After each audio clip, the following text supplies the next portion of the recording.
বাংলাদেশের ক্রিকেট পিছিয়ে থাকার পেছনে সবচেয়ে বড় দায় বিসিবির। তারা যোগ্য লোককে প্রাপ্য সম্মান দেয় না।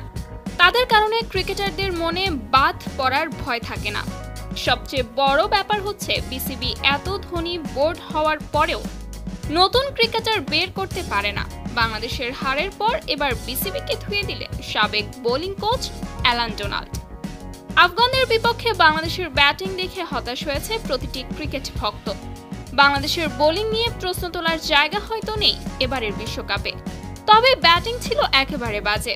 ২৭ বছর ধরে ক্রিকেট খেলার পরেও বাংলাদেশের ব্যাটিং দেখলে মনে হয় হয়তো কিছুদিন আগেই ক্রিকেট খেলা শুরু করেছে দলটা। বর্তমানে বাংলাদেশের পেস বোলিং ইউনিট প্রশংসা কুড়াচ্ছে, তবে এই পেস ইউনিটকে বদলে দেওয়ার পেছনের কারিগর হলেন অ্যালান ডোনাল্ড। এবার তিনি সরাসরি মুখ খুলেছেন বাংলাদেশ দলের এমন বাজে পারফরম্যান্স নিয়ে। তিনি বলেন, বাংলাদেশ দলটাকে দেখে আমি হতাশ। তাদের বোলিং ভালো হলেও ব্যাটিং জঘন্য হয়েছে। সেমিফাইনালে যাওয়ার সুযোগ পেয়েও তারা সুযোগটা লুফে নিল না। ম্যানেজমেন্টের কথার বাইরে গিয়ে তো তারা হয়তো কোনো সিদ্ধান্ত নেয়নি। সত্যি কথা বলতে বাংলাদেশের ক্রিকেট পিছিয়ে থাকার পেছনে সবচেয়ে বড় দায় বিসিবির।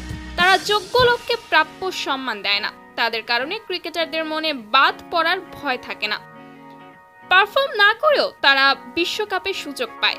সবচেয়ে বড় ব্যাপার হচ্ছে বিসিবি এত ধনী বোর্ড হওয়ার পরেও ক্রিকেটার বের করতে পারে না। তারা শুধু নিজেদের পদে বসে থাকাকে সফলতা মনে করে।